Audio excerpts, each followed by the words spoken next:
तो बच्चों 12th physics के इंपॉर्टेंट डेरिवेशन इंपॉर्टेंट क्वेश्चन के क्रम में आज का जो पहला प्रश्न है कि द्रव्य तरंगे क्या होती हैं।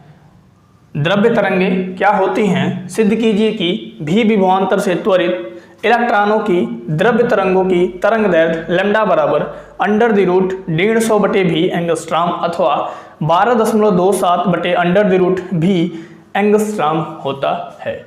बच्चों ये डेरिवेशन प्रकाश विद्युत प्रभाव वाले चैप्टर से है। यदि आपको उस चैप्टर में किसी भी टॉपिक में थोड़ा भी दिक्कत हो तो आप प्लेलिस्ट चेक कर सकते हैं। वहां पे आपको प्रकाश विद्युत प्रभाव वाले चैप्टर के मैराथन क्लास का वीडियो मिल जाएगा और पिछले 5 साल के अंदर पूछे गए सभी के सभी इंपॉर्टेंट न्यूमेरिकल क्वेश्चंस भी आपको मिल जाएंगे। ठीक है बच्चों, तो चलिए हम आपको बताते हैं पहले कि द्रव्य तरंगे क्या होती हैं। ठीक है, एक पॉइंट आप समझो, जब कोई भी द्रव्य कण जैसे इलेक्ट्रॉन फोटॉन, ठीक है, जब कोई भी द्रव्य कण जैसे इलेक्ट्रॉन फोटॉन गतिशील होता है तो तरंग की भांति व्यवहार करता है। क्या मैं बोला? कोई भी द्रव्य कण जैसे में इलेक्ट्रॉन तथा फोटॉन जब गतिशील होता है तो तरंग की भांति व्यवहार करता है। ठीक है, तो बच्चों इन द्रव्य कणों से संबंधित जो तरंगे होती हैं इन्हीं को हम द्रव्य तरंगे कहते हैं या डी ब्रोगली तरंगे कहते हैं। ठीक है, और इन तरंगों से संबंधित जो तरंग दैर्ध्य होता है उसको हम डी ब्रोगली तरंग दैर्ध्य कहते हैं। बात समझ में आई? कैसे लिखेंगे हम? चलिए हम आपको लिख के बताते हैं। मतलब जब कोई द्रव्य कण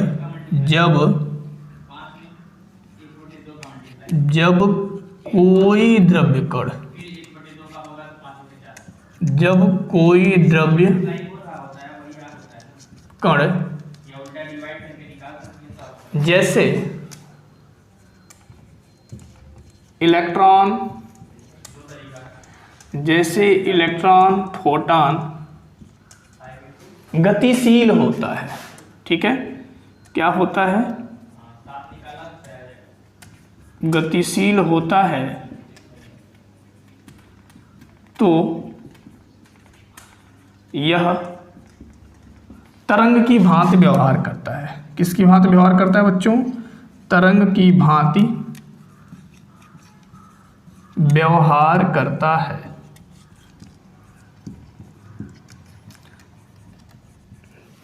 बच्चों अगले किसी वीडियो में हम अर्धचालक वाले चैप्टर के, ठीक है, अर्धचालक वाले चैप्टर के सभी इंपॉर्टेंट क्वेश्चन का एक वीडियो हम लेके आएंगे। ठीक है बच्चों, चलिए क्या है ये कि जब कोई द्रव्य कण जैसे इलेक्ट्रॉन फोटॉन गतिशील होता है तो यह तरंग की भांति व्यवहार करता है।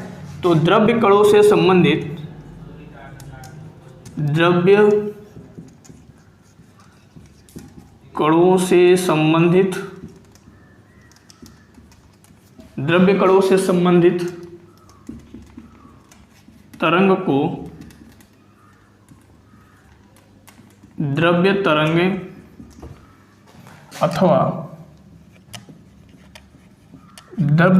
अथवा डी ब्रोगली तरंगे कहते हैं। डी ब्रोगली तरंगे कहते हैं। ठीक है, यदि बच्चों पूछता है कि डी ब्रोगली तरंग दैर्ध्य क्या है तो डी ब्रोगली तरंगों के तरंग दैर्ध्य को हम डी ब्रोगली तरंग दैर्ध्य भी कहते हैं। ठीक है, अब क्या पूछ रखा है आपसे कि इलेक्ट्रॉन की द्रव्य तरंगों की तरंग दैर्ध्य लैम्डा बराबर 150/v एंगस्ट्रॉम प्रूव कीजिए।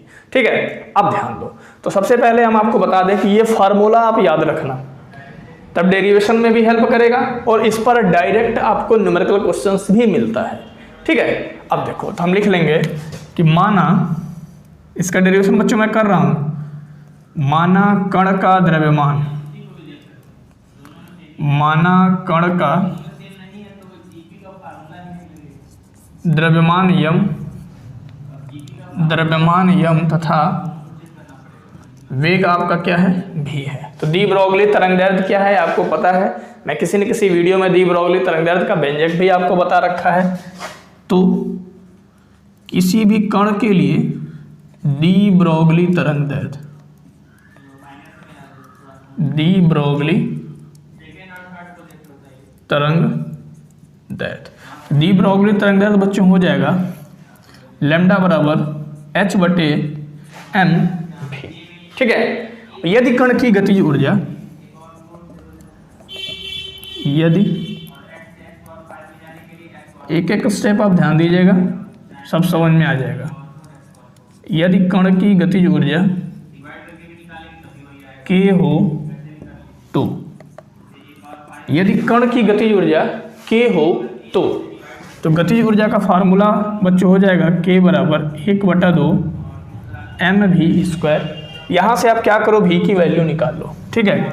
2 को आप इधर ले जाओगे तो ये हो जाएगा 2k, m बच्चों इधर आ जाएगा, 2k/m बराबर हो गया v का स्क्वायर, और स्क्वायर है ना, स्क्वायर को आप इधर ट्रांसफर करो तो ये हो जाएगा √2k/m बराबर क्या हो गया v। इसे हम बना लेते हैं बच्चों समीकरण नंबर 1। ये दी ब्रोगली तरंगदैर्ध्य है, ठीक है। और यदि कण की गतिज ऊर्जा k है तो गतिज ऊर्जा का सूत्र क्या होता है, 1/2 mv²। यहाँ से बच्चों v का मान निकाल के v की वैल्यू को समीकरण 1 में हम रख देंगे। अब हम लिखेंगे समीकरण 1 से, यहाँ हो जाएगा लैम्डा बराबर h/m, v की जगह आप लिख देंगे तो ये हो जाएगा 2k/m। ध्यान देना, अब ये m बाहर है, इसको अंदर करना है तो अंदर करेंगे तो m अंदर जाएगा तो क्या हो जाएगा, 2 बार हो जाएगा। 2 बार होगा तभी तो वर्गमूल होके 1 बार बाहर आएगा, है देखो, क्योंकि ये बाहर है, m को अंदर ले जाओ तो ये हो जाएगा बच्चों 2m का होल स्क्वायर k/m, ठीक। तो लैम्डा बराबर हो जाएगा h/1 m से 1 m कैंसिल हो गया तो ये आपका हो गया 2mk। यहाँ तक तो आपको करना ही है। ये दी ब्रोगली तरंगदैर्ध्य है कब, जब कण का द्रव्यमान m हो और कण का वेग v हो। ये भी बच्चों दी ब्रोगली तरंगदैर्ध्य है कण की गतिज ऊर्जा के रूप में। किसके रूप में, कण की गतिज ऊर्जा के रूप में या इलेक्ट्रॉन की गतिज ऊर्जा के रूप में ये दी ब्रोगली तरंगदैर्ध्य का व्यंजक है। क्लियर है, इतना भी आपसे डेरिवेशन में पूछ सकता है, लेकिन हमसे पूछा है कि इसकी तरंगदैर्ध्य इतना प्रूव करिए कब, जब इलेक्ट्रॉन भी विभवांतर से त्वरित है, ठीक है। अब देखिए, अब हम लिख देंगे कि जब इलेक्ट्रॉन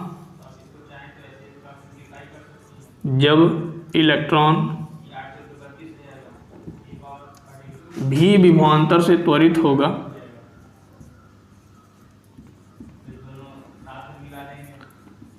भी विभवांतर से त्वरित होगा, तो जब इलेक्ट्रॉन भी विभवांतर से त्वरित होगा तो बच्चों गतिज ऊर्जा आपकी हो जाएगी E × V। E क्या है, एक इलेक्ट्रॉन पे आवेश है, और V है वह विभवांतर है जिस विभवांतर से इलेक्ट्रॉन त्वरित होता है, ठीक। तो हम क्या किए बच्चों, इसमें सबसे पहले हम लिखे कि मान लेंगे कि एक कण m है, उसका द्रव्यमान एक कण है, उसका द्रव्यमान m है और वेग आपका v है, तो दी ब्रोगली तरंगदैर्ध्य लैम्डा बराबर h/mv, और गतिज ऊर्जा के फार्मूले से v की वैल्यू निकाल करके इसमें हम रख दिए, तो दी ब्रोगली तरंगदैर्ध्य गतिज ऊर्जा के रूप में निकल गया। हमें निकालना है दी ब्रोगली तरंगदैर्ध्य का मान एंगस्ट्रॉम में इलेक्ट्रॉन के लिए, तो इलेक्ट्रॉन के लिए गतिज ऊर्जा होता है k × eV। अब आप क्या करो, तब लैम्डा दी ब्रोगली तरंगदैर्ध्य बराबर हो जाएगा h/√2m, k है ना, k की जगह आप लिख दो eV, ठीक है। अब आप इसे कैलकुलेट कर दो। कैसे कैलकुलेट करेंगे, देखो h है प्लांक नियतांक, अब प्लांक नियतांक का मान होता है बच्चों 6.6 × 10⁻34 जूल सेकेंड, ठीक है। मैं मात्रक नहीं लिख रहा हूँ।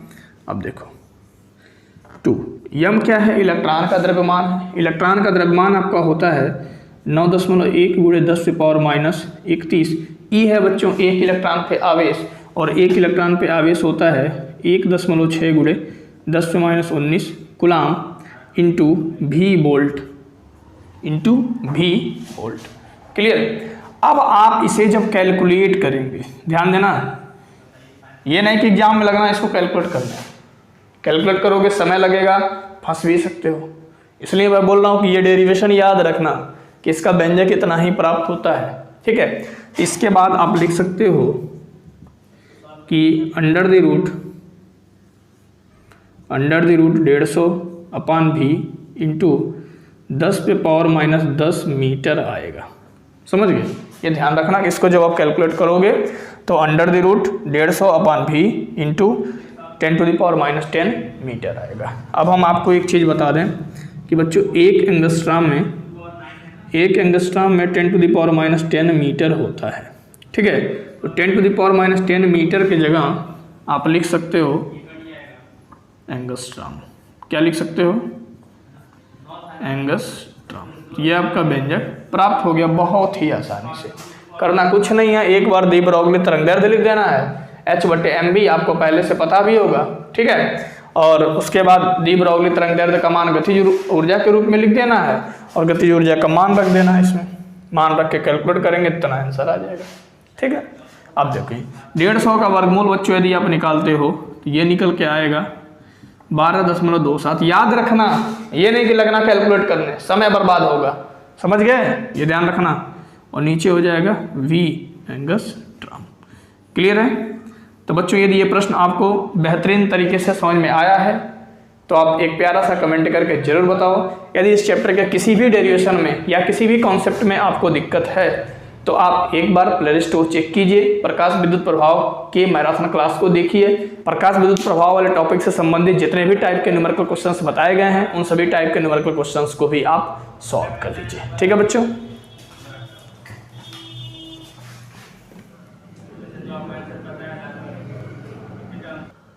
तो चलिए बच्चों हम आपको एक और क्वेश्चन बताते हैं। ये प्रश्न क्या है, कह रहा है कि फोटान का संवेग p बराबर h/λ निगमित कीजिए। बात समझ गए? लैम्डा क्या है? दी ब्रोगली तरंगदैर्ध्य है।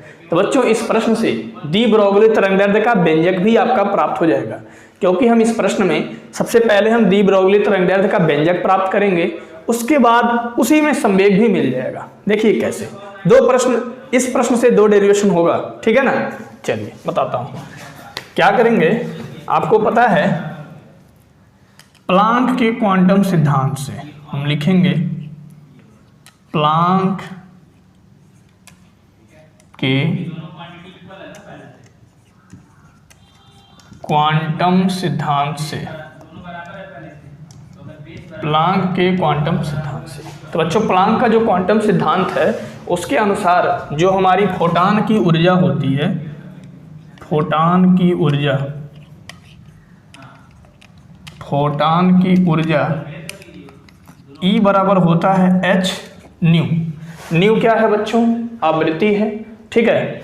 और आवृत्ति का जो मान होता है वो आपका होता है c/λ। c है आपकी फोटान की चाल और लैम्डा है आपका तरंगदैर्ध्य, जिसे हम दी ब्रोगली तरंगदैर्ध्य भी कहते हैं। यहाँ आप साइड में लिख देना कि न्यू बराबर c/λ, ठीक है। अब ध्यान दो, इसको आप बना देंगे समीकरण नंबर 1। अब हम लिख देंगे आइंस्टीन के समीकरण से, आइंस्टीन के समीकरण से, आइंस्टीन के समीकरण से। तो बच्चों आइंस्टीन का जो समीकरण होता है सबको पता है, ठीक है। क्या होता है? E बराबर mc², ठीक है। इसको आप बना लो समीकरण नंबर 2। तो समीकरण 1 व 2 में आप देख पा रहे हैं कि लेफ्ट हैंड साइड आपका क्या है? बराबर है, क्योंकि ये क्या है? फोटान की ऊर्जा है, समझ गए? क्या है? फोटान की ऊर्जा है।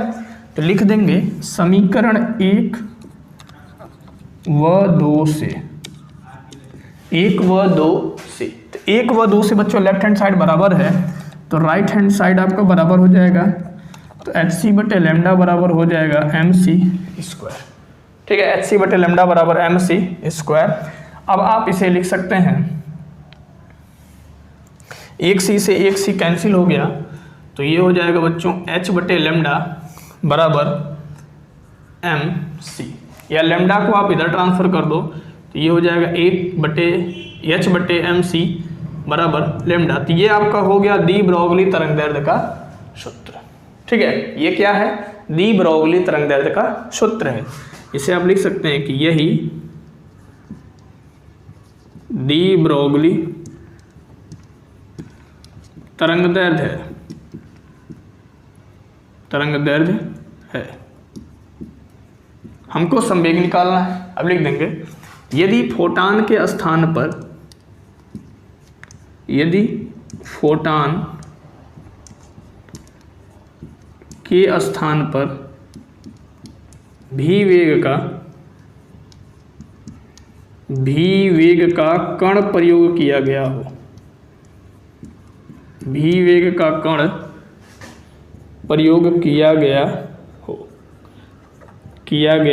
हो, यदि फोटान के स्थान पर v वेग का कण प्रयोग किया गया हो तब बच्चों दी ब्रोगली तरंगदैर्ध्य आपका हो जाएगा h/m। c के जगह आप क्या लिख देंगे? c के जगह आप क्या लिख देंगे? c के जगह आप क्या लिख देंगे? v। ठीक है, ये क्या है बच्चों? फोटान की चाल है। ये क्या है? किसी कण की चाल है। तो ये भी आपका क्या होता है? दी ब्रोगली तरंगदैर्ध्य होता है। अब आप ध्यान दो, किसी कण का जो संवेग होता है, कण का संवेग, तो संवेग बराबर होता है बच्चों कण का द्रव्यमान और वेग के गुणनफल को हम संवेग कहते हैं। तब दी ब्रोगली तरंगदैर्ध्य का जो सूत्र हो जाएगा लैम्डा बराबर h/m। v के जगह आप क्या लिख सकते हो? p लिख सकते हो ना। ठीक है, तो लैम्डा बराबर हो जाएगा h/p। हमें क्या निकालना है? फोटान का संवेग p बराबर h/लैम्डा। अब p को आप इधर ट्रांसफर कर दो तो p बराबर हो जाएगा h/लैम्डा। p क्या है बच्चों? फोटान का संवेग, फोटान का संवेग। क्लियर?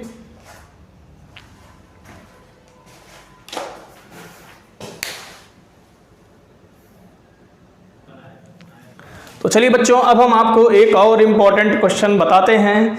ये क्वेश्चन विद्युत चुंबकीय प्रेरण वाले चैप्टर से है। बच्चों, यदि विद्युत चुंबकीय प्रेरण के चैप्टर में किसी भी टॉपिक में आपको प्रॉब्लम है तो आप प्लेलिस्ट को चेक कर सकते हैं और आपको प्लेलिस्ट में इस चैप्टर से संबंधित सभी डेरिवेशन मिल जाएंगे और इस चैप्टर से संबंधित ऐसे न्यूमेरिकल क्वेश्चंस भी मिल जाएंगे जो न्यूमेरिकल क्वेश्चंस पिछले 5 साल के अंदर पूछा गया है। ठीक है बच्चों, चलिए हम आपको इसको सिखाते हैं। कह रहा है कि चुंबकीय फ्लक्स क्या है, इसके मात्रक एवं बीमा लिखिए। ठीक है, तो आप एक छोटी सी बात याद रखो कि चुंबकीय बल रेखाओं की संख्या की माप को हम चुंबकीय फ्लक्स कहते हैं। चुंबकीय बल रेखाओं की संख्या की माप को हम चुंबकीय फ्लक्स कहते हैं। अब बात आती है कि चुंबकीय बल रेखाएं कहाँ से गुजरेंगी? तो चुंबकीय बल रेखाएं किसी न किसी पृष्ठ से गुजरेंगी। पृष्ठ कहाँ होगा? तो चुंबकीय क्षेत्र में होगा। ठीक है, तब इसकी परिभाषा क्या हो जाएगी कि चुंबकीय क्षेत्र में स्थित किसी काल्पनिक पृष्ठ से गुजरने वाली चुंबकीय बल रेखाओं की संख्या की माप चुंबकीय फ्लक्स कहलाती है। बात समझ में आया? किसी चुंबकीय क्षेत्र में स्थित किसी काल्पनिक पृष्ठ से गुजरने वाली चुंबकीय बल रेखाओं की संख्या की माप को हम चुंबकीय फ्लक्स कहते हैं। ठीक है बच्चों, तो परिभाषा हम क्या लिखेंगे कि चुंबकीय क्षेत्र में स्थित, परिभाषा आप लिख देंगे परिभाषा, अभी हम आपको इसका मैथमेटिकल परिभाषा भी बताएंगे। ठीक है, परिभाषा लिख देंगे कि चुंबकीय क्षेत्र में स्थित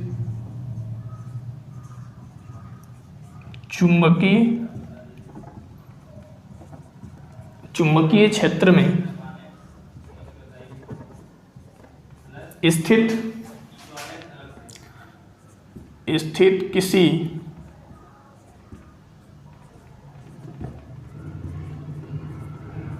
चुंबकीय क्षेत्र में स्थित किसी काल्पनिक पृष्ठ से गुजरने वाली चुंबकीय क्षेत्र में स्थित किसी काल्पनिक पृष्ठ से गुजरने वाली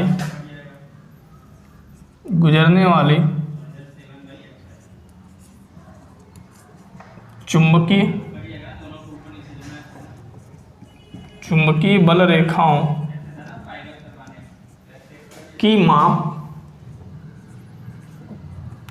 बल रेखाओं की माप चुंबकीय फ्लक्स फाई बी कहलाती है। ठीक है ना, याद रखना कि चुंबकीय बल रेखाओं की संख्या की जो माप है ना, वही चुंबकीय फ्लक्स कहलाती है। ठीक है, क्या है? किसी चुंबकीय क्षेत्र में स्थित किसी काल्पनिक पृष्ठ से होकर गुजरने वाली चुंबकीय बल रेखाओं की संख्या की माप चुंबकीय फ्लक्स कहलाती है। इसका आप एक और परिभाषा लिख सकते हैं, मैथमेटिकल परिभाषा, कि चुंबकीय फ्लक्स का जो मान होता है वो कितना होता है। ठीक है, यदि चुंबकीय क्षेत्र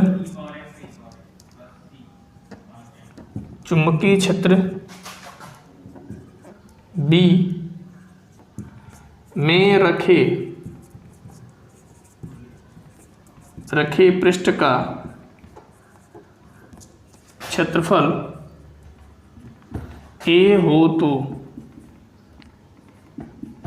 हो तो यदि चुंबकीय क्षेत्र में रखे पृष्ठ का क्षेत्रफल ए हो तो स्केलर गुणन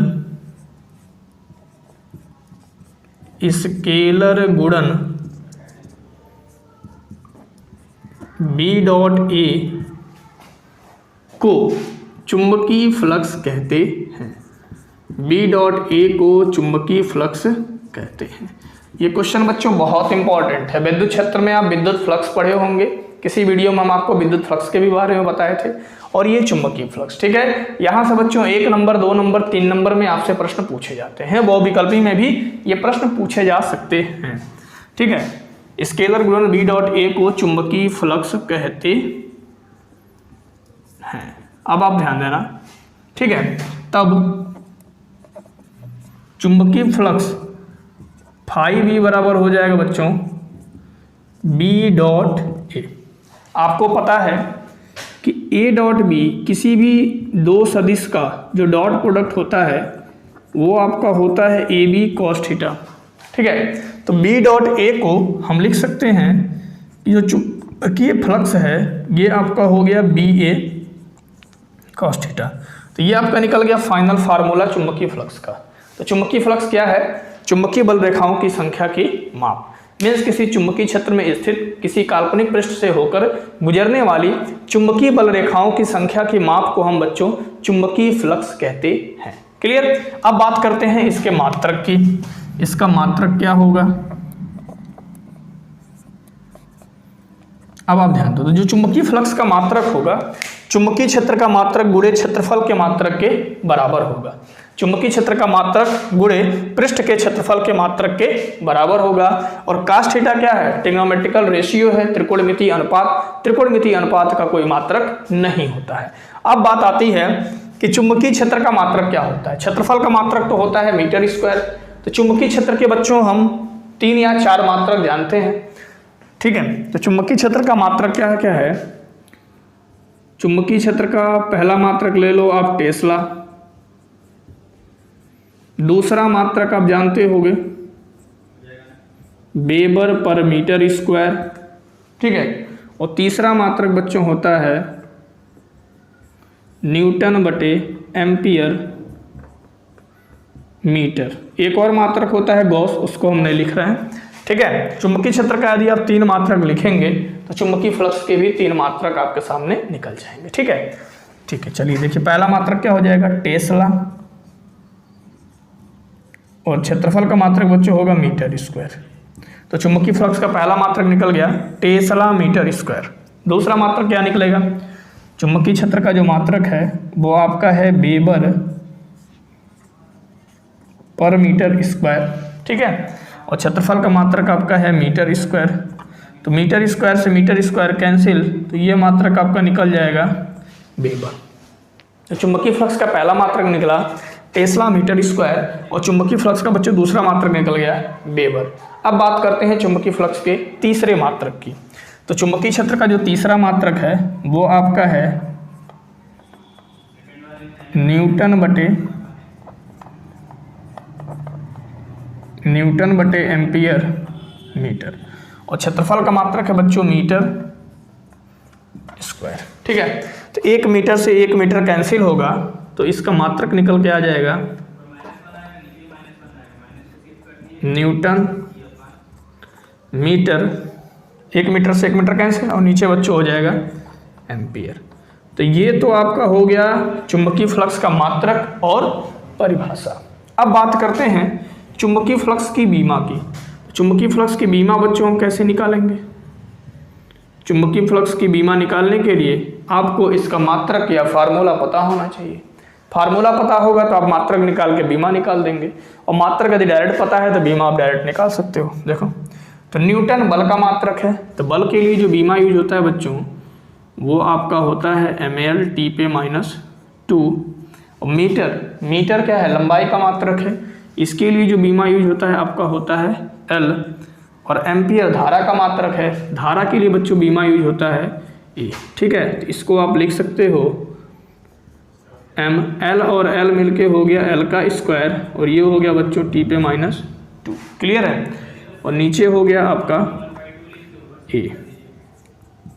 ठीक, ए को आप ऊपर लेके जाओ तो ये आपका हो जाएगा एम एल स्क्वायर टी पे -2, ए ऊपर गया बच्चों तो हो गया ए पे -1। ये आपका निकल गया चुंबकीय फ्लक्स का बीमा। यदि आपसे कोई कहे कि चुंबकीय फ्लक्स के मात्रक को मूल मात्रकों के पदों में लिखिए, तो किसी भी भौतिक राशि का यदि मात्रक मूल मात्रक के पदों में लिखना है तो आप सबसे पहले उसका बीमा निकाल लेंगे। बीमा निकालने के बाद उनके मात्रकों को मूल मात्रक में लिखना बहुत ही आसान होता है। कैसे? यम किसके लिए होता है? द्रव्यमान के लिए। द्रव्यमान का मात्रक होता है किलोग्राम, तो किलोग्राम मीटर स्क्वायर सेकंड पे -2 और एम्पियर पे -1। ठीक है, तो क्या हो जाएगा बच्चों इसका मूल मात्रक? किलोग्राम मीटर स्क्वायर सेकंड पे -2 और एम्पियर पे -1। क्लियर? अब बात आती है कि चुंबकीय फ्लक्स कौन सी राशि है। चुंबकीय फ्लक्स कौन सी राशि है? तो बच्चों चुंबकीय फ्लक्स एक अदिश राशि है। कौन सी राशि है? चुंबकीय फ्लक्स एक अदिश राशि है। अब चुंबकीय फ्लक्स के बारे में जो भी क्वेश्चन पुटअप हो सकता है वो सभी के सभी आंसर आप दे सकते हो। ठीक है ना? तो बच्चों उम्मीद है ये कॉन्सेप्ट आपको बेहतरीन तरीके से समझ में आया होगा। आपको कितना समझ में आया, कितना नहीं समझ में आया, इस बात को आप कमेंट करके बताइए। समझ में आया? बताइए कमेंट करके।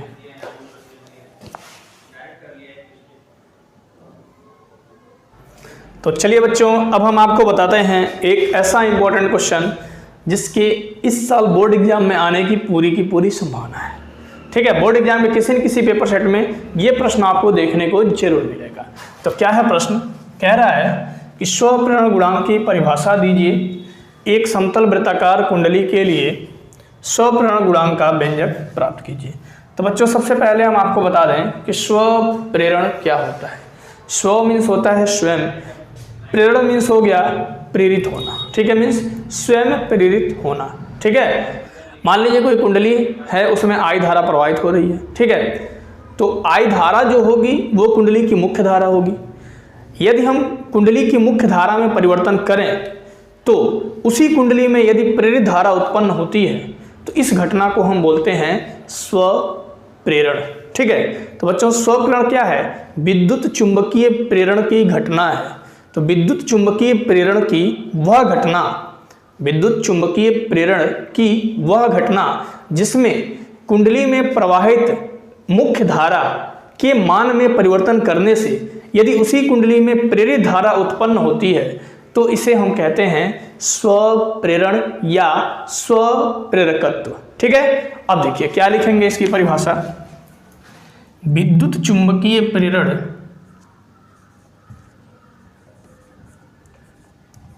विद्युत चुंबकीय प्रेरण की वह घटना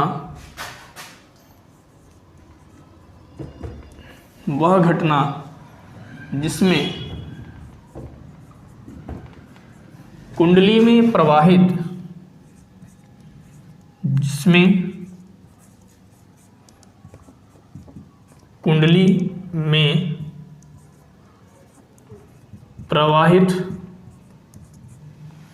मुख्य धारा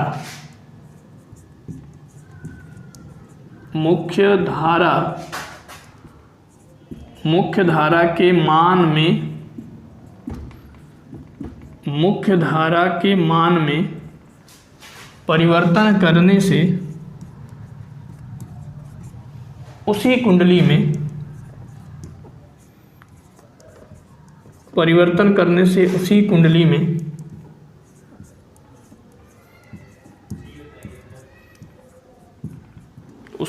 में क्या उत्पन्न होता है? प्रेरित धारा उत्पन्न होती है। प्रेरित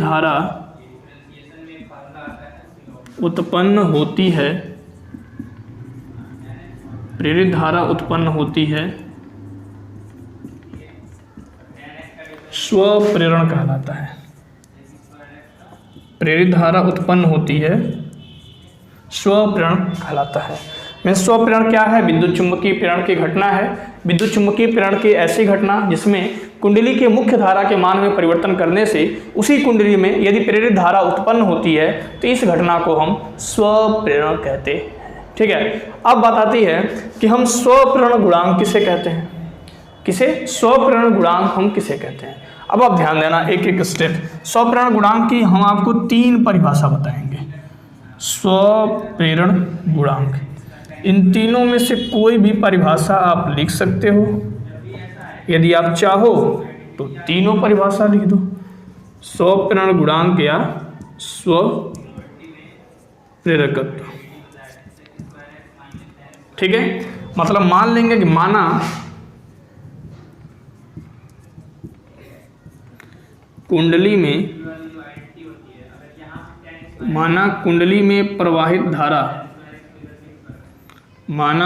में प्रवाहित धारा आई है, ठीक है, तथा कुंडली का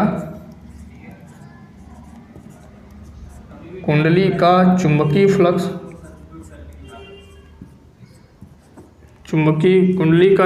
फ्लक्स फाई है, तथा कुंडली में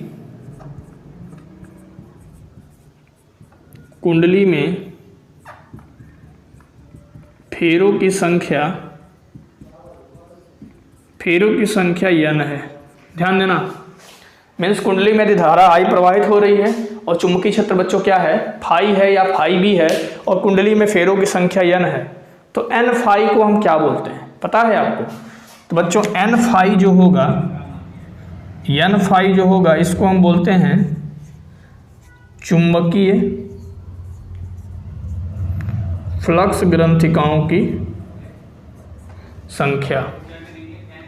तो चुंबकीय फ्लक्स ग्रंथिकाओं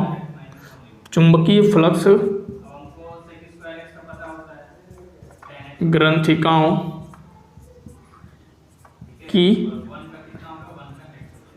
संख्या। चुंबकीय फ्लक्स ग्रंथिकाओं की संख्या को हम क्या बोलते हैं? n phi. चुंबकीय फ्लक्स ग्रंथिकाओं की संख्या कुंडली में प्रवाहित धारा,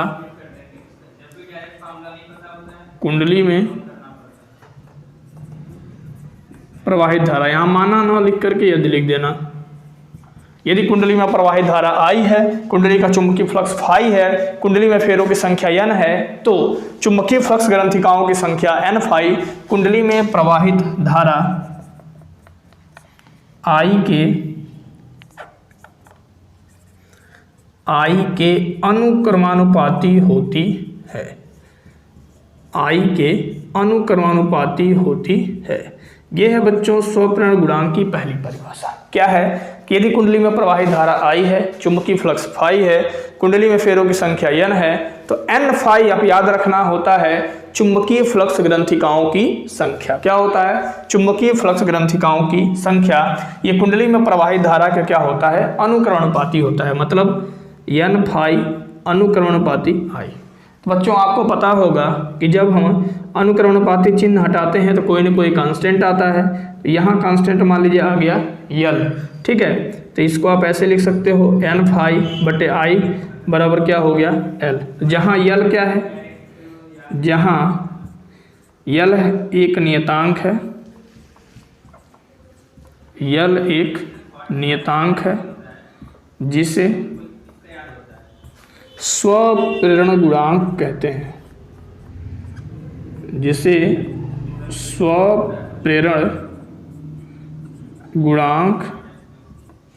कहते हैं, ठीक है बच्चों।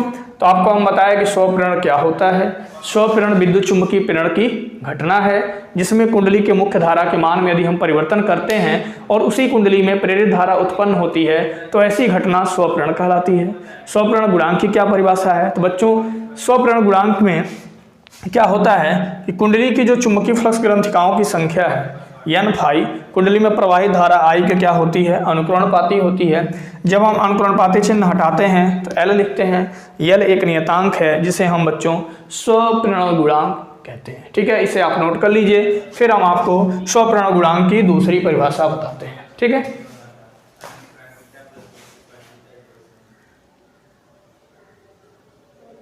तो बच्चों अब हम आपको स्वप्रेरण गुणांक की दूसरी परिभाषा बताते हैं। पहली परिभाषा में हमको पता चल गया था कि स्वप्रेरण गुणांक L बराबर होता है n∅/I।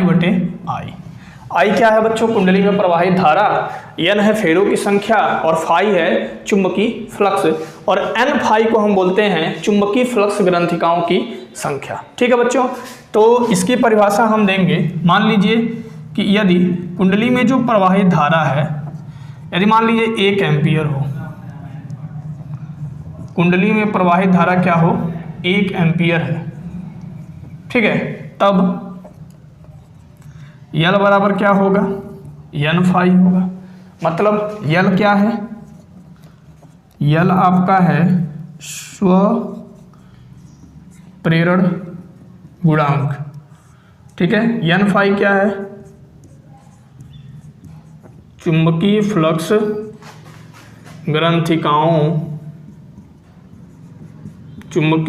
ग्रंथिकाओं की संख्या। ठीक है, अब आप यहाँ क्या देख पा रहे हो कि स्वप्रेरण गुणांक चुंबकीय फ्लक्स ग्रंथिकाओं की संख्या के बराबर हो रहा है। कब? जब कुंडली में जो धारा है, जब कुंडली में प्रवाहित धारा क्या हो रही है?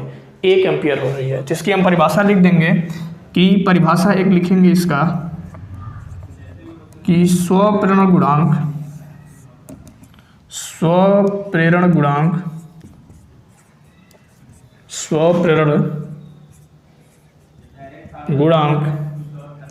चुंबकीय फ्लक्स ग्रंथिकाओं की संख्या के बराबर होता है। स्वप्रेरण गुणांक चुंबकीय फ्लक्स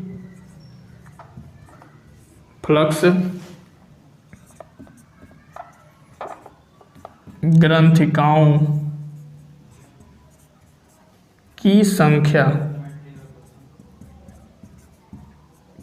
संख्या के बराबर होता है। ठीक है, स्वप्रेरण गुणांक चुंबकीय फ्लक्स ग्रंथिकाओं की संख्या के बराबर होता है। कब? यदि कुंडली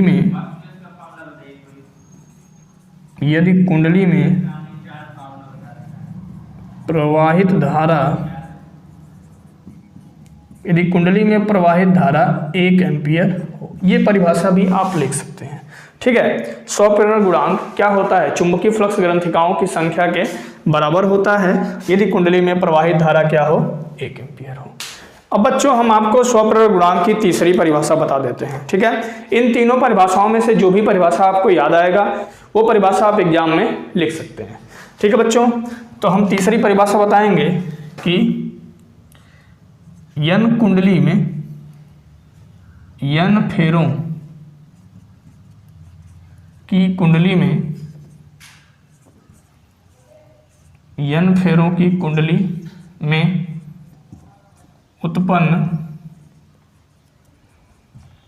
उत्पन्न विद्युत वाहक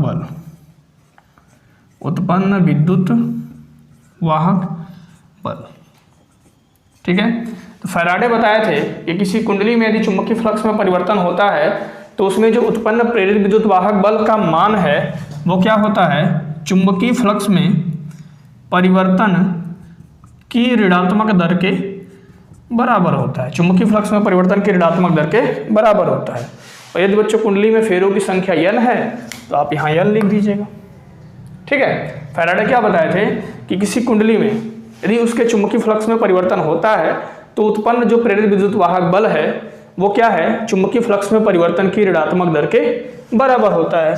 तो डेल्टा फाई क्या है? चुंबकीय फ्लक्स है में परिवर्तन है। ठीक है, अब आप ध्यान दो, तो E बराबर हो गया -n डेल्टा फाई बटे डेल्टा टी। अब इसे आप लिख सकते हो, अभी हम आपको बताए थे n∅ है चुंबकीय फ्लक्स ग्रंथिकाओं की संख्या, n∅ बटे I बराबर होता है L स्वप्रेरण गुणांक। तो या इसको आप ऐसे भी लिख सकते हो कि n∅ बराबर हो जाएगा Li। ठीक है, तो n∅ की जगह आप Li लिख दो। ठीक है, तब ये आपका जो समीकरण है ये आपका ऐसे हो जाएगा, इसको इधर करो और ये बच्चों हो जाएगा n∅ बटे क्या हो गया डेल्टा टी, या इसे आप ऐसे लिख सकते हैं E बराबर माइनस डेल्टा एन फाई की जगह आप लिख दो यल आई अपान डेल्टा टी।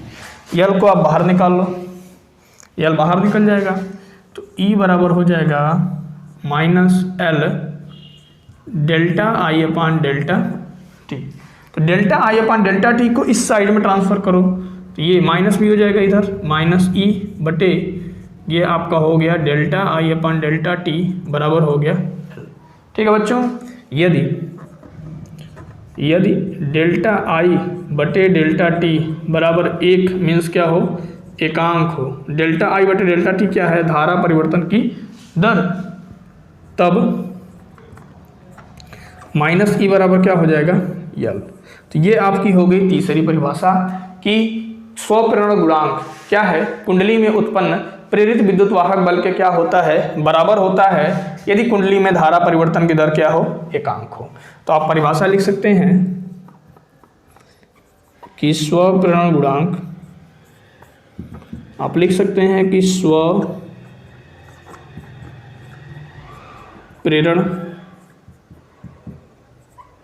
गुणांक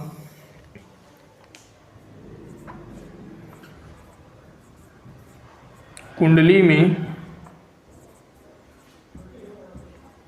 उत्पन्न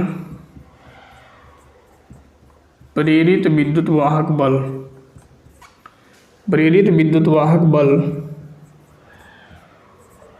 के बराबर होता है। प्रेरित विद्युत वाहक बल के क्या होता है, बराबर होता है। कब, जब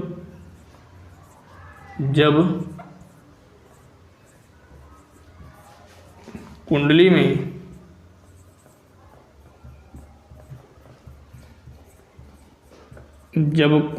धारा परिवर्तन की दर एकांक हो। धारा परिवर्तन की दर क्या हो, एकांक हो। बात समझ में आ गई। मीन्स स्वप्रेरण गुणांक कुंडली में उत्पन्न प्रेरित विद्युत वाहक बल के बराबर होता है। कब, जब कुंडली में धारा परिवर्तन की दर क्या हो, एकांक हो। क्लियर। तो हम आपको स्वप्रेरण गुणांक की 3 परिभाषा बता दिए। इन तीनों परिभाषाओं में से कोई भी एक परिभाषा आप एग्जाम में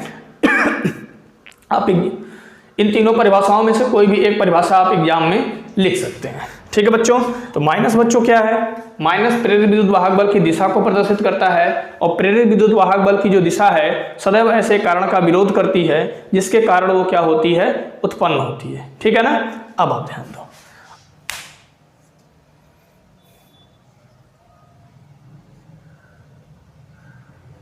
अब बच्चों हम बता देते हैं आपको कि स्वप्रेरण गुणांक का मात्रक क्या है और इसकी बीमा क्या होती है। ठीक है। तो अभी हम आपको फार्मूला बताए थे कि L बराबर होता है माइनस ई बटे डेल्टा ई अपान डेल्टा टी। इस फार्मूले के हिसाब से हम स्वप्रेरण गुणांक की परिभाषा भी लिखे थे कि स्वप्रेरण गुणांक कुंडली में उत्पन्न प्रेरित विद्युत वाहक बल के बराबर होता है यदि कुंडली में धारा परिवर्तन की दर क्या हो, एकांक हो।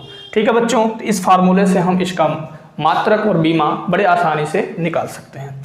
अब देखिए, तो स्वप्रेरण गुणांक का जो मात्रक होगा, मात्रक, अब देखिए E क्या है बच्चों, प्रेरित विद्युत वाहक बल, इसका मात्रक होता है वोल्ट। और यहाँ है आपका धारा, धारा का मात्रक है बच्चों एम्पियर, धारा का मात्रक आपका हो जाएगा एम्पियर, और ये है आपका, इसका मात्रक हो जाएगा सेकेंड। तो वोल्ट बटे हो गया एम्पियर बटे सेकेंड। अब देखिए सेकेंड आपका ऊपर जाएगा तो ये हो जाएगा वोल्ट गुणे सेकेंड बटे एम्पियर। क्या हो गया, वोल्ट गुणे सेकेंड बटे क्या हो गया, एम्पियर। अब इस मात्रक का यूज करके हम बीमा बड़े आराम से निकाल सकते हैं। अब देखिए इसकी बीमा क्या होगी। स्वप्रेरण गुणांक का एक बहुत ही प्रचलित मात्रक होता है हेनरी। क्या होता है, हेनरी। इसे भी आप याद रखिएगा। ठीक है। अन्योन्य प्रेरण गुणांक का भी यही मात्रक है हेनरी, प्रेरकत्व का भी मात्रक हेनरी ही होता है। ठीक है ना। ये बहुत ही प्रचलित मात्रक है, वैज्ञानिक के नाम पे है, बीमा। बीमा निकालने के लिए आपको वोल्ट की बीमा पता होनी चाहिए, सेकंड की बीमा पता होनी चाहिए बच्चों, और एम्पियर की बीमा पता होना चाहिए। मान लीजिए कि आपको वोल्ट की बीमा नहीं पता है, तो V बराबर क्या होता है W/Q। V है आपका विभव, W आपका है कार्य। यदि आपको वोल्ट की बीमा डायरेक्ट नहीं पता है तो यहाँ से आप निकाल सकते हो। तो कार्य की बीमा बच्चों होती है mL² T/-2। कार्य की बीमा तो आपको याद होना चाहिए। यदि आप इसे कहोगे कि याद नहीं है तो अब आपको दिक्कत होगी बीमा निकालने में। और आवेश की बीमा होती है बच्चों AT, ठीक है। अब देखिए, अब ये हो जाएगा mL² T/-2 है, T ऊपर जाएगा तो ये आपका हो जाएगा T/-1। A ऊपर गया तो ये आपका हो जाएगा A/-1, ठीक है। अब आपका बीमा हो गया mL² -2 -1 हो गया -3, A/- हो गया 1, ठीक है। तो विभव की बीमा निकल गई, मतलब वोल्ट की बीमा निकल गई, ठीक है। वोल्ट क्या है, विभव का मात्रक है, तो विभव की बीमा आपकी हो गई mL² T/-3 A/-1। और यहाँ है बच्चों सेकंड, और सेकंड का बीमा आपका होता है T, और नीचे है आपका एम्पियर, एम्पियर की बीमा होती है A। अब आप इसे क्या लिख देंगे, mL² T/-3 और T/+1, तो बच्चों हो जाएगा T/-2, और ये है आपका A/-1। A ऊपर जाएगा तो ये आपका हो जाएगा A/-1, और इसे आप लिख सकते हैं mL² T/-2 A/-1, A/-1 को हम लिख सकते हैं A/-2। तो बच्चों यदि आपसे एग्जाम में पूछता है कि स्वप्रेरण गुणांक के मात्रक को मूल मात्रक के पदों में लिखिए, तो आप इसका क्या करेंगे, सबसे पहले बीमा निकाल लेंगे, और बीमा निकालने के बाद इसको आप मूल मात्रक के पदों में बहुत ही आसानी से लिख लेंगे। कैसे, कह रहा है m किसके लिए यूज होता है, द्रव्यमान के लिए यूज होता है। द्रव्यमान की बीमा क्या होती है, द्रव्यमान का मात्रक क्या होता है, किलोग्राम, तो इसका मात्रक हो जाएगा किलोग्राम। यल लंबाई के लिए यूज होता है, मीटर, ठीक है, तो क्या हो जाएगा ये किलोग्राम मीटर स्क्वायर। T आपका हो जाएगा सेकंड पे -2, और A आपका हो जाएगा बच्चों एम्पियर पे -2, ठीक है। तो ये जो हो गई, ये है आपका स्वप्रेरण गुणांक का मात्रक मूल मात्रक के पदों में। तो अभी आपका क्लियर हो गया होगा कि स्वप्रेरण क्या है, स्वप्रेरण गुणांक क्या है। स्वप्रेरण गुणांक के बच्चों हम आपको 3 टाइप का परिभाषा बताए, ठीक है। उन 3 टाइप के परिभाषाओं में से कोई भी एक परिभाषा आप बोर्ड एग्जाम में लिख सकते हैं, ठीक है। यदि आपके पास समय रहता है तो आप तीनों परिभाषाओं को लिख दीजिए, और ये आपका निकल गया स्वप्रेरण गुणांक का मात्रक और इसकी बीमा। क्लियर।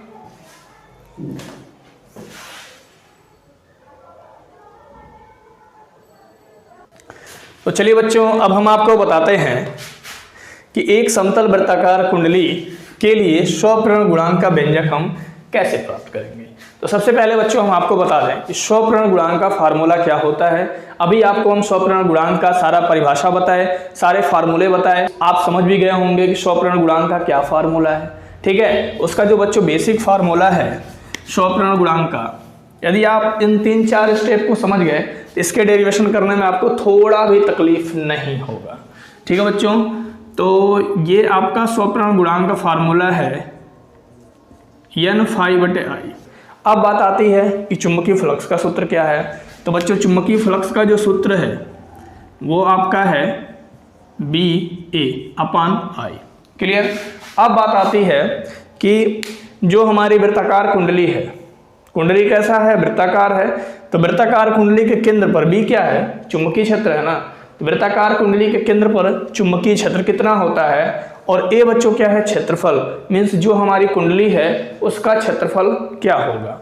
तो आपको पता है कि कुंडली हमारी वृत्ताकार है, तो वृत्त का क्षेत्रफल बच्चों होता है πr², इसलिए यहाँ पर वृत्ताकार कुंडली का जो क्षेत्रफल होगा वो आपका होगा πr²। क्लियर। अब बात करते हैं कि इसका चुंबकीय क्षेत्र का मान कितना होगा। बच्चों आप बायो-सेवर्ट नियम के पहले अनुप्रयोग में पढ़े होंगे कि वृत्ताकार कुंडली के केंद्र पर कितना चुंबकीय क्षेत्र उत्पन्न होता है। तो बच्चों वृत्ताकार कुंडली के केंद्र पर जो चुंबकीय क्षेत्र उत्पन्न होता है वो आपका होता है mu not I upon 2r। यदि बच्चों इस डेरिवेशन को करने में आपको थोड़ा भी तकलीफ है, मीन्स कौन सा डेरिवेशन, वृत्ताकार कुंडली के केंद्र पर उत्पन्न चुंबकीय क्षेत्र का डेरिवेशन करने में थोड़ा भी तकलीफ है, तो आप प्लेलिस्ट में जाके इन सभी डेरिवेशंस को आप देख सकते हैं। अभी आप ध्यान दो, तो वृत्ताकार कुंडली के केंद्र पर जो चुंबकीय क्षेत्र है वो क्या है, B बराबर mu not I upon 2r। ठीक है, इस फार्मूले से ये पता चल रहा है कि कुंडली में फेरों की संख्या 1 है। बच्चों यदि कुंडली में फेरों की संख्या 2 हो तो उसके केंद्र पर जो चुंबकीय क्षेत्र होगा वो आपका होगा B बराबर 2 गुणे mu not I upon 2r। यदि फेरों की संख्या 3 है तो 3 गुणे mu not I upon 2r। इसी प्रकार बच्चों यदि कुंडली में फेरों की संख्या n है तब आपका चुंबकीय क्षेत्र कितना हो जाएगा, तब आपका चुंबकीय क्षेत्र हो जाएगा mu not an I upon 2r। Clear. अब देखिए क्षेत्रफल का मान बच्चों हो जाएगा पाई आर स्क्वायर, क्योंकि कुंडली हमारी वृत्ताकार है और वृत्त का क्षेत्रफल होता है पाई आर स्क्वायर। अब इस b और a की वैल्यू को हम इस फार्मूले में पुट कर देंगे, तब आपका स्वप्रण गुणांक का फार्मूला निकल के आ जाएगा। अब हम आपको स्टेप बाय स्टेप बताते हैं कि इसका डेरिवेशन हम कैसे करेंगे। ठीक है, यदि आपको थोड़ा भी बेसिक पता होगा तो यहीं से आप समझ गए होंगे कि स्वप्रण गुणांक का व्यंजक हम कैसे प्राप्त करेंगे। करना हमको कुछ नहीं है, अब क्या करना है कि b और a का मान उठा के इस इक्वेशन में रख देना है और उसको सॉल्व कर देना है। जो आंसर आएगा वही समतल वृत्ताकार कुंडली के लिए स्वप्रण गुणांक का व्यंजक होगा। ठीक है, अब हम बताते हैं इसको लिख करके कि कैसे हम इसको करेंगे। तो बच्चों हम सबसे पहले मान लेंगे कि माना r मीटर त्रिज्या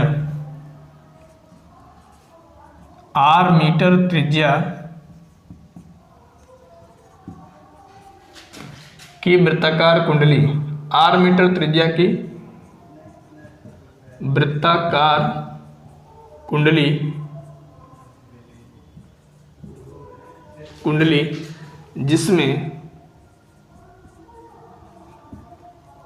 जिसमें I धारा प्रवाहित हो रही है, I धारा प्रवाहित हो रही है, इतनी बात आप लिख देना। ठीक है, तो हमको क्या चाहिए, चुंबकीय क्षेत्र का मान चाहिए, उसके बाद हम स्वप्रण गुणांक निकालेंगे। ठीक है, तो हम लिख देंगे कि n फेरों वाली वृत्ताकार कुंडली, तो कुंडली कैसी है हमारी, वृत्ताकार कुंडली है। n फेरों वाले वृत्ताकार कुंडली के केंद्र पर चुंबकीय क्षेत्र क्या होता है, तो बच्चों b बराबर हो जाएगा mu not an I upon 2r। क्या होगा, mu not an I upon 2r। अब हम निकालेंगे वृत्ताकार कुंडली के लिए स्वप्रण गुणांक। अब हम साफ साफ लिख देंगे कि अतः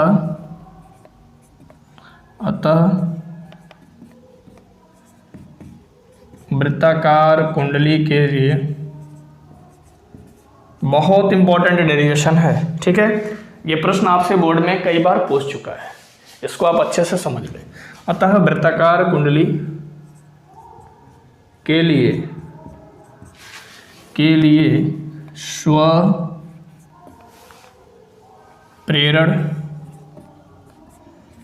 गुणांक। ठीक है, क्या, स्वप्रेरण गुणांक। तो आप फार्मूला जानते हैं, L बराबर बच्चों होता है n फाई अपन आई। ठीक है, अब आप चुंबकीय फ्लक्स के जगह लिख सकते हैं BA अपन आई। अब हम क्या करेंगे, चुंबकीय क्षेत्र B का मान रखेंगे, तो बच्चों L बराबर हो जाएगा n B, वृत्ताकार कुंडली के केंद्र पर जो चुंबकीय क्षेत्र का मान है वो आपका है mu not an I upon 2r into, अब आप ध्यान देना A क्या है, क्षेत्रफल है किसका, समतल वृत्ताकार कुंडली का। तो वृत्त का क्षेत्रफल बच्चों होता है पाई आर स्क्वायर। ठीक है, इसलिए आप A की जगह लिख देंगे पाई आर स्क्वायर और नीचे बच्चों क्या है, होल अपान लिख के आप I लिख दो। क्लियर, L को आप यहाँ लिख दो। बात समझ में आ गई। अब देखो ये 2r है बच्चों, क्या होगा नीचे आ जाएगा, हम इसको नीचे करके उसके बाद कटपिट करते हैं। ठीक है, यदि आप चाहें तो ऐसे भी कटपिट कर सकते हैं। देखिए n का n में मल्टीप्लाई करेंगे तो बच्चों हो जाएगा n² और ये आपका हो जाएगा म्यू नॉट और यहाँ होगा i और इंटू हो जाएगा बच्चों पाई r² होल अपान 2r नीचे आ जाएगा तो ये हो जाएगा क्या 2r इंटू आई। ठीक है, अब देखिए तो बच्चों i से i कैंसिल हो गए। ठीक है, एक r से एक r यहाँ कैंसिल हो जाएगा। अब आपका स्वप्रण गुणांक हो गया कि म्यू नॉट अपान 2 और यहाँ बच गया बच्चों पाई क्लियर n² कैपिटल n²। ठीक है, ध्यान देना ये म्यू नॉट है अपान 2 लिख दिए, एक r से एक r कैंसिल हो गया, यहाँ से r खत्म हो गया, यहाँ एक r बच गया, पाई बच गया और n का n में मल्टीप्लाई हुआ था n² हो गया तो यहाँ हो गया पाई n² और यहाँ बचा बच्चों r। क्लियर, अब देखिए तो ये हो गया आपका समतल वृत्ताकार कुंडली के लिए स्वप्रण गुणांक का व्यंजक। उम्मीद है आपको बेहतरीन तरीके से समझ में आया होगा। यदि बच्चों ये प्रश्न ये डेरिवेशन अच्छे से समझ में आया है तो एक प्यारा सा कमेंट करके जरूर बताओ। ठीक है, अब आप ध्यान दो स्वप्रण गुणांक का मात्रक क्या होता है। स्वप्रण गुणांक का मात्रक होता है हेनरी। अब बच्चों यदि हम आपसे प्रश्न पूछें कि इस फार्मूले से ये क्या है म्यू नॉट है ना, म्यू नॉट को क्या बोलते हैं निर्वात की चुंबकशीलता। क्या बोलते हैं निर्वात की चुंबकशीलता। हम आपसे यदि पूछें कि इस फार्मूले से निर्वात की चुंबकशीलता का मात्रक बताइए तो बच्चों क्या होगा मात्रक, बताओगे? चलो मैं बता देता हूं। ठीक है, क्या पता हो सकता है कोई लोग ना लगा पाओ, समझ लो। अब ध्यान दो तो अब देखो म्यू नॉट का मात्रक निकालना है, पाई का तो कोई मात्रक होता नहीं, 2 का होता नहीं। ठीक है, तो क्या करेंगे अब देखो म्यू नॉट का मात्रक निकालने के लिए ध्यान देना r को इधर ट्रांसफर करना पड़ेगा ना, r का इधर मल्टीप्लाई हो रहा है बच्चों तो r इधर आएगा।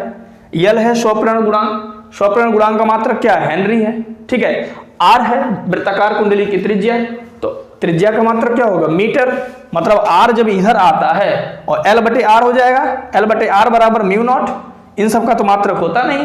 ठीक है, तो म्यू नॉट का जो मात्रक निकलेगा l का मात्रक हो जाएगा हेनरी और r बच्चों क्या है वृत्ताकार कुंडली की त्रिज्या है, त्रिज्या का मात्रक होता है मीटर। तो म्यू नॉट मीन्स निर्वात की चुंबकशीलता का मात्रक निकल के आ जाएगा हेनरी अपान मीटर। इसे आप कहीं नोट कर लीजिएगा, यह प्रश्न आपसे बहुविकल्पी में पूछ सकता है। ठीक है बच्चों, नोट पॉइंट में आप नोट कर लेना कि निर्वात की चुंबकशीलता म्यू नॉट का एक मात्रक होता है और भी बहुत सारे मात्रक थे वो हम आपको पहले बता रखे हैं। तो इस फार्मूले के हिसाब से म्यू नॉट का एक मात्रक निकल के आएगा हेनरी बटे मीटर। बच्चों आपको कंफ्यूज करने के लिए बहुविकल्पी प्रश्न में ये दे सकता है कि निर्वात की चुंबकशीलता का मात्रक क्या है। ठीक है, 3 ऑप्शन देगा, उनमें से 2 ऑप्शन गलत होगा और तीसरा ऑप्शन बच्चों हेनरी अपन मीटर होगा। ठीक है, और चौथा ऑप्शन होगा इनमें से कोई नहीं। और जो बहुत चर्चित मात्रक है निर्वात की चुंबकशीलता का वो आपको याद रहेगा, हेनरी अपन मीटर मान लीजिए आपको नहीं याद है तो आप इनमें से कोई नहीं पे टिक मार के आ जाएंगे और आपका प्रश्न क्या होगा गलत हो जाएगा। ठीक है बच्चों, तो निर्वात की चुंबकशीलता का जो मात्रक होता है हेनरी अपन मीटर, इसे भी आप याद रखो। ठीक है,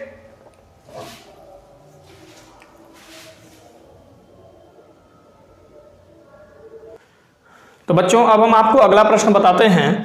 अगला प्रश्न भी स्वप्रण गुणांक से ही संबंधित है। अभी इसके पिछले प्रश्न में हम आपको बताए थे कि स्वप्रण क्या होता है, स्वप्रण गुणांक क्या है, स्वप्रण गुणांक का मात्रक क्या है, उसका बीमा क्या है और स्वप्रण गुणांक के मात्रकों को हम मूल मात्रक के पदों में कैसे बदलते हैं और उसी की सहायता से हम समतल वृत्ताकार कुंडली के लिए स्वप्रण गुणांक भी हम निकाले थे। तो बच्चों इस प्रश्न में दिया है कि स्वप्रण गुणांक की परिभाषा लिखिए, इसको हम आपको बता चुके हैं। ठीक है, तो हम आपको केवल ये डेरिवेशन बताते हैं। इसके पहले वाले प्रश्न में हम आपको डेरिवेशन बताए थे कि समतल वृत्ताकार कुंडली के लिए स्वप्रण गुणांक क्या है और यहाँ हमको बताना है कि धारावाही लंबी परिनालिका के लिए स्वप्रण गुणांक क्या है। ठीक है बच्चों, आपको पता है कि स्वप्रण गुणांक L बराबर होता है n फाई बटे आई, ध्यान देना, और फाई है आपका चुंबकीय फ्लक्स और चुंबकीय फ्लक्स बराबर होता है बी ए ठीक है। ए है परिनालिका का क्षेत्रफल और बी है बच्चों क्या, चुंबकीय क्षेत्र। तो यहाँ जो धारावाही लंबी परिनालिका के लिए जो चुंबकीय क्षेत्र का सूत्र होता है वो आपका होता है μ0 Ni। n क्या है, प्रति मीटर लंबाई में फेरों की संख्या। ठीक है बच्चों, अब हम आपको लिख के डिटेल में बताते हैं। तो सबसे पहले आप क्या करेंगे, अब इसे करने के लिए आप क्या करेंगे, फाई की जगह बी ए रख देंगे और बी की वैल्यू यहाँ पे रख देंगे जैसे आप पिछले प्रश्न में किए थे। फिर आप कैलकुलेट कर देंगे तो स्वप्रण गुणांक बहुत ही आसानी से निकल जाएगा। ठीक है, तो आप लिखेंगे कि माना परिनालिका की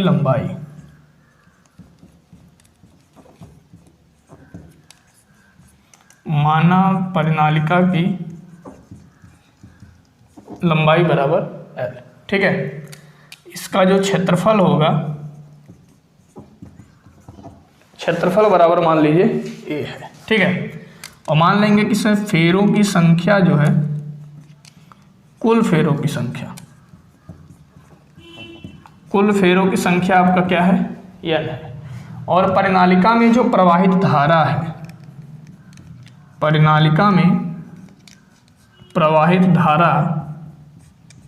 ये आपका क्या है, I है। इतना बात हम मान लेंगे। ठीक है ना, अब ध्यान दो और एक चीज और लिख देंगे कि प्रति मीटर लंबाई में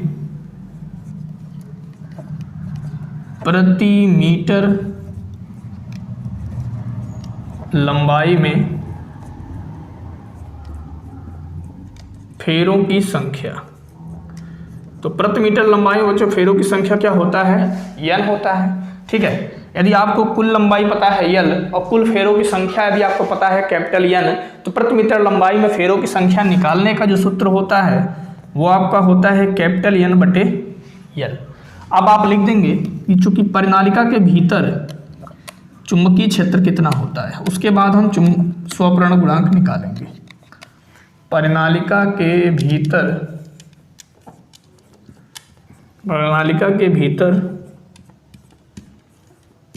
चुंबकीय क्षेत्र। तो परिनालिका के भीतर बच्चों चुंबकीय क्षेत्र है B बराबर μ0 Ni। μ0 है निर्वात की चुंबकशीलता और n है बच्चों प्रति मीटर लंबाई में फेरों की संख्या, I है उस परिनालिका में प्रवाहित धारा। ठीक है, तो चुंबकीय क्षेत्र आपका हो जाएगा B बराबर μ0 Ni और चुंबकीय क्षेत्र का मात्रक होता है टेस्ला। ठीक है, अब हम निकालेंगे स्वप्रेरण गुणांक।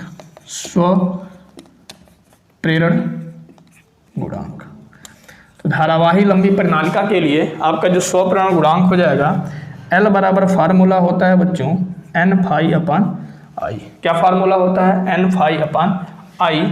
और चूंकि चुंबकीय फ्लक्स फाई बराबर होता है B A।